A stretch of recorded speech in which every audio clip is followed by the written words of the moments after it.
Good morning and happy holidays to each and every one of you gorgeous people. I think it's acceptable by now to say that in my intro. I mean, we're in the midst of Hanukkah. Christmas is just over 10 days away, and Kwanzaa begins right afterwards, I believe. Apologies for any celebrations I may have missed. Please remember, I'm white. I was walking into the coffee shop a few days ago to begin writing this story, and I happened to catch this car running a red light while the pedestrian light was on, which isn't super unusual in this area. I know I've mentioned before how unaware these New England drivers can be, and it reminded me of this bar regular I have. I just want to tell you a quick story. She's this elderly lady who doesn't talk a whole lot, sort of moseys around town, and then will come in for a drink quite often. A couple of months ago, at this same intersection between the coffee shop and Molly's, the restaurant I work at, this woman was crossing the street towards the bar when out of nowhere, a car smacked into her. They weren't traveling all that fast, but it still threw this lady a few feet, and everyone who witnessed this accident was shaken, myself included. Then, as probably 4 separate people whipped out their phones to call 911, this tank of a grandmother picked herself back up and continued shuffling into the restaurant, where she proceeded to order a drink. I feel like I could go on for hours about some of the old regulars who continue to surprise me, like the man who started peeing on the chair, or the woman who gave herself a diabetic attack, passed out, and proceeded to get angry with me when I took her sugary drink away. But we can save those for another time. Today, I bring you The Lady of the Lake. My name is Eli, and this is Murder in the Morning.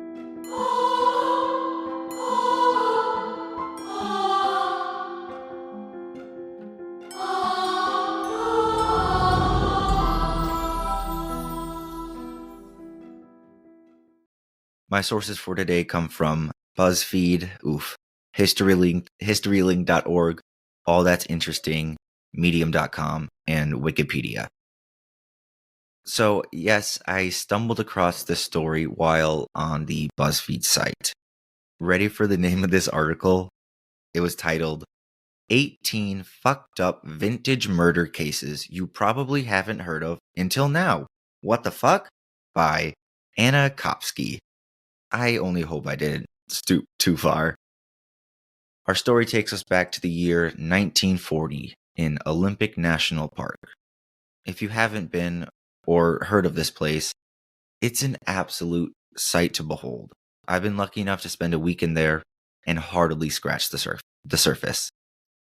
Located on the Olympic Peninsula of Washington State, this park encompasses nearly 1 million acres, several different ecosystems, glacier-capped mountains, and over 70 miles of wild coastline. Look up the Enchanted Valley, and I promise you'll fall in love. With such a vast and expansive wilderness, it's no surprise that this place is home to more than a few chilling stories. On July 6, 1940, 2 brothers happened to be fishing on Lake Crescent. The lake itself was created by melting glaciers and is known for having crystal clear waters. Formed during the last Great Ice Age, it's so deep that even a study by the Navy in the 1960s couldn't determine its true depth. Later studies determined that there were parts of it that are over 1,000 feet deep. Enjoying the calm lake day, the 2 men soon noticed an object bobbing gently in the water near the opposite shoreline. Now, and I did look this up for clarity, mannequins were popularized in the early 1900s, invented years before that, but they first gained popularity around then. So theoretically, the 2 could have assumed a mannequin at first glance, but as they drifted next to the object, it became clear that this was a deceased woman. The 2 brothers hoofed it to a nearby trout hatchery and reported it to the trout hatchers. I don't know why. Maybe they were the first line of authority in the 1940s.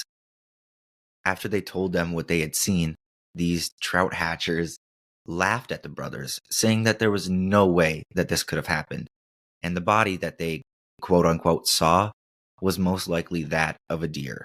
Like, yeah, of course, I get the two confused daily. Silly me. The brothers dragged them out to the lake, showed them this floating woman, and finally, a sheriff, a legitimate authority, was informed. Quote, after retrieving the body, authorities determined the victim had been hog-tied with ropes and weighed down with rocks after she had been beaten and strangled to death. While the ropes rotted, the elements had been kind to the victim's body. Her skin was extremely white and well preserved, except for portions of her face and the tips of her fingers. In fact, the fatty portions of her body had been saponified. I think I'm saying that right, meaning it appeared similar to soap rather than decomposed. This saponification occurred because the cold prevented decomposition as the salt in the water penetrated the tissue. End quote. A lot of big words. Basically, she was kept in a very cold freezer on salt. But as well as preserved as she was, police still had quite the time identifying the victim. The best evidence that they did have, because her face was a little bit messed up, and probably the most reliable of the era, was a full upper dental plate, or set of teeth. Investigators sent this dental record to every office imaginable in the area. I read it was over 5,000 separate dentists. And then they waited. In the meantime, this story quickly became legend. This was the first ever body to be found floating in the lake. The murdered victim was soon referred to as the Lady of the Lake by locals and media alike. Even Lake Crescent itself gained further notoriety after the discovery.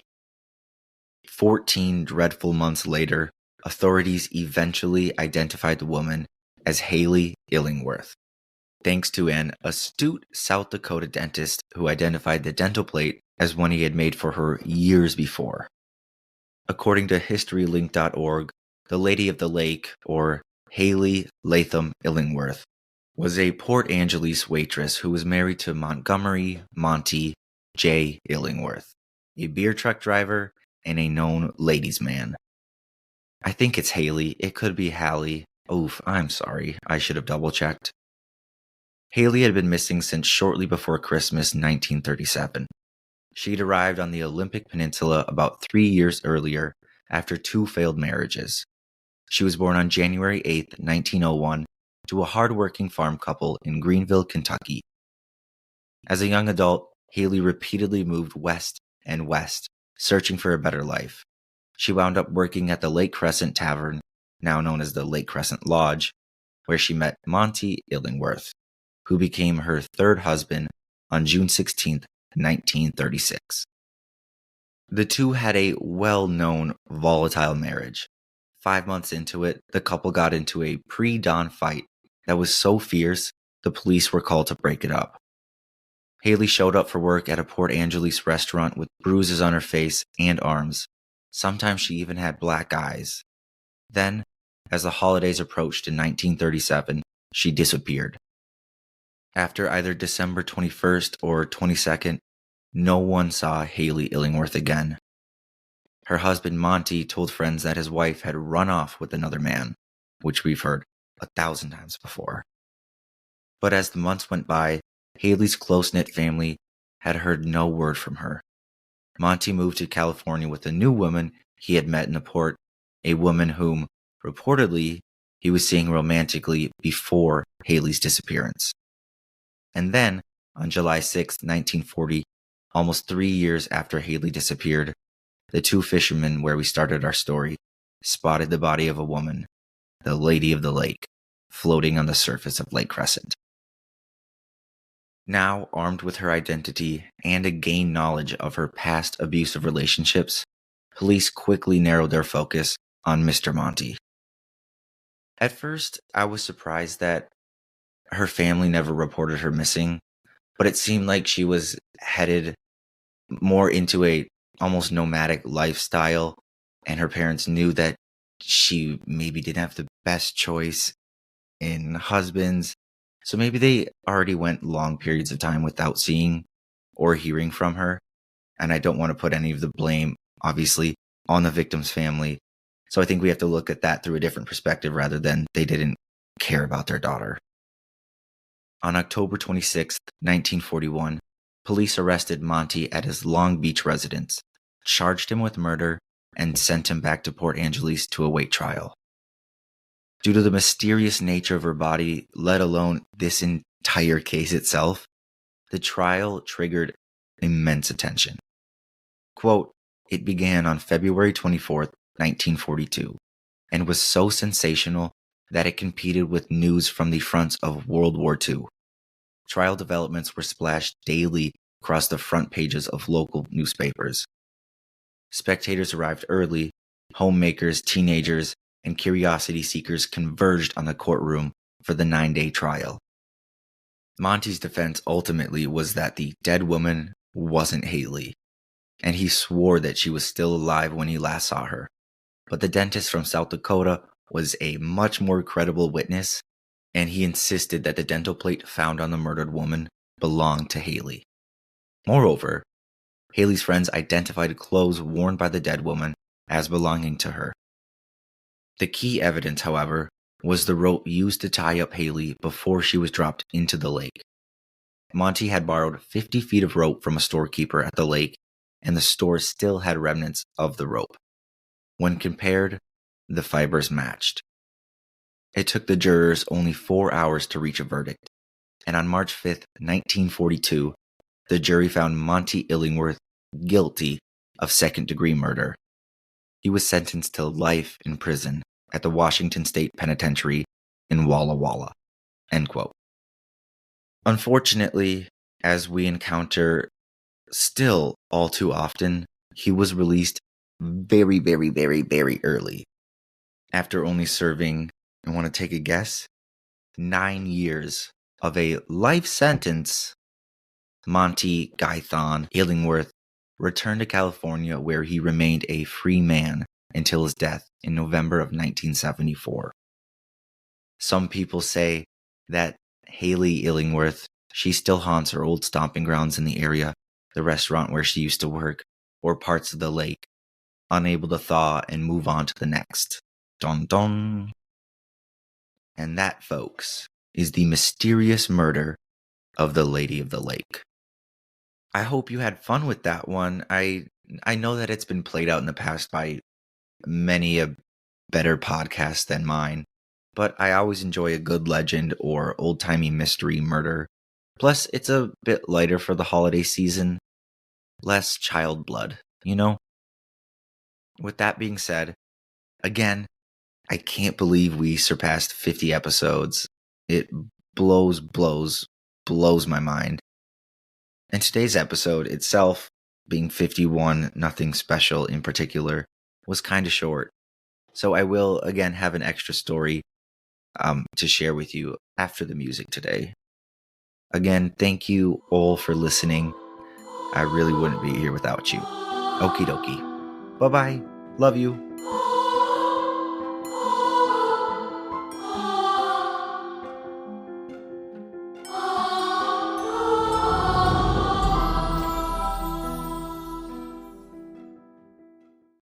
Sup, fuckers?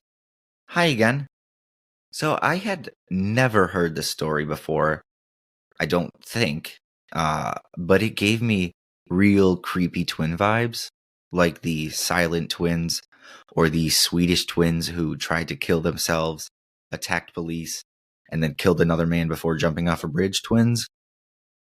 This story is about two FFFs,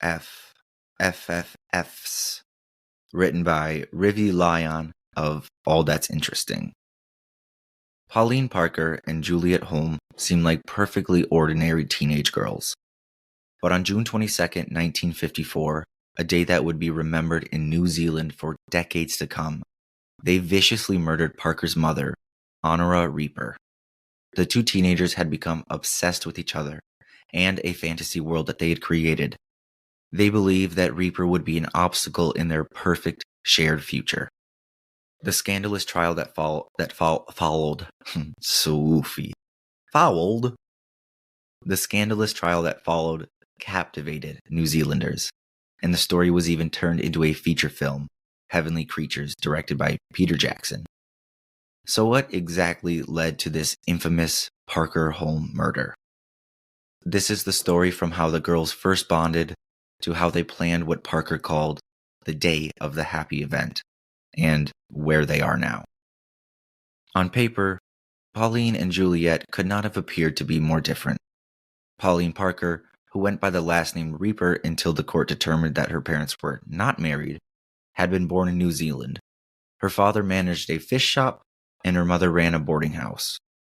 Juliet Holm, on the other hand, had been born in England. She was the daughter of a celebrated physicist, Dr. Henry Rainsford Holm, who had helped build the first British hydrogen bomb. While Parker was small, surly, and dark-haired, Holm was tall and attractive and spoke with an English accent. The girls seemed to come from polar opposite worlds, but they quickly bonded when Holm moved to Christchurch,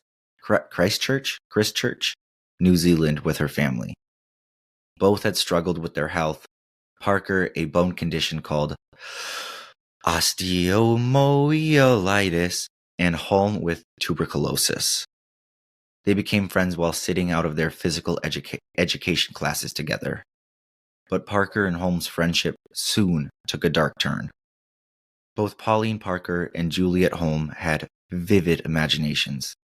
As they grew closer, they created a fantasy realm called the Fourth World and invented a religion within this world.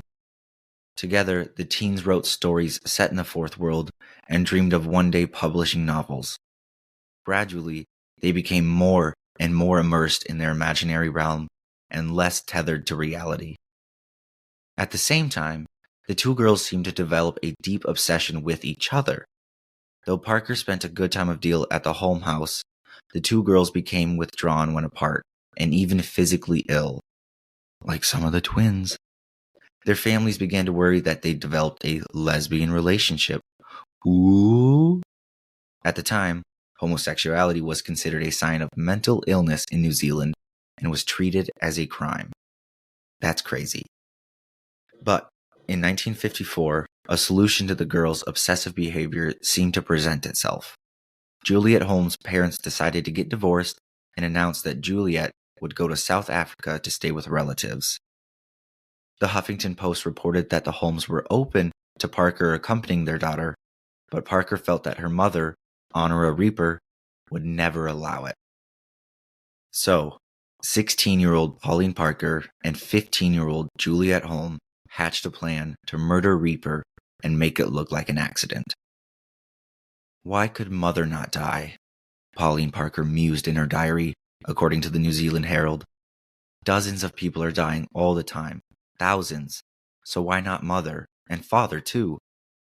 On June 22nd, 1954, the day Pauline Parker described as, quote, the day of the happy event, in her diary, she and Juliet Holm invited Honora Reaper out for a walk.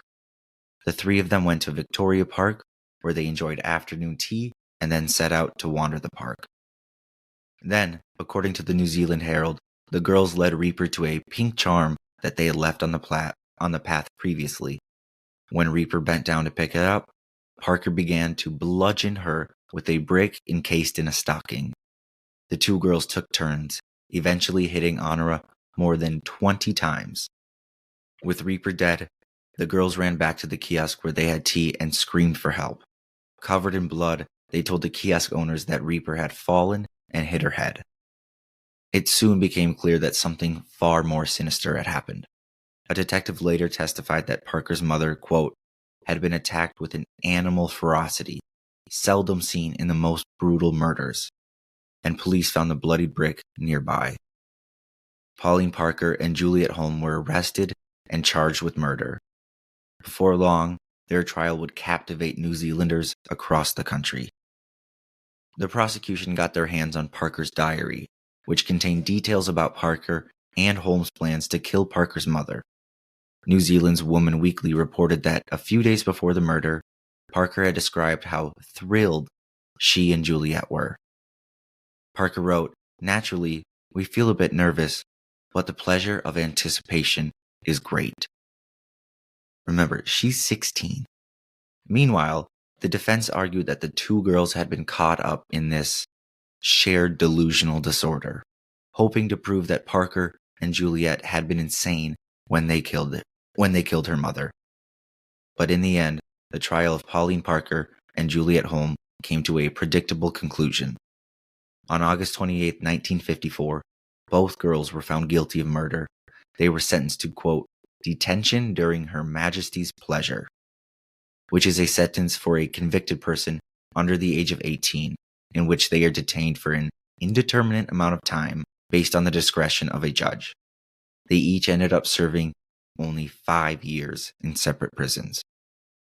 In the decades since their release, Pauline Parker and Juliet Holm both established new and totally separate lives. Although it was reported that they were forbidden from contacting each other, it seems that Pauline and Juliet naturally drifted apart in prison. Naturally. Parker, who changed her name to Hilary Nathan, which is a terrible name in my opinion, had lived a reclusive life in the United Kingdom. She became devoutly Catholic and spent her days teaching children to ride horses. Her sister Wendy told New Zealand's Woman Weekly that Nathan, or Parker, has no contact with the outside world and deeply regrets killing her mother. Juliet Holm, on the other hand, grew up to live out a dream that she and her childhood friend had once envisioned. After the 1994 release of Peter Jackson's Heavenly Creatures, journalists tracked Holm down and shockingly discovered that she had become a best-selling murder mystery writer named Anne Perry. When asked about the crimes of her childhood, Anne Perry, or Juliet Holm, said that she doesn't spend much time thinking about what she and Pauline Parker did. She said, "I would just torment myself, and that wouldn't help anyone.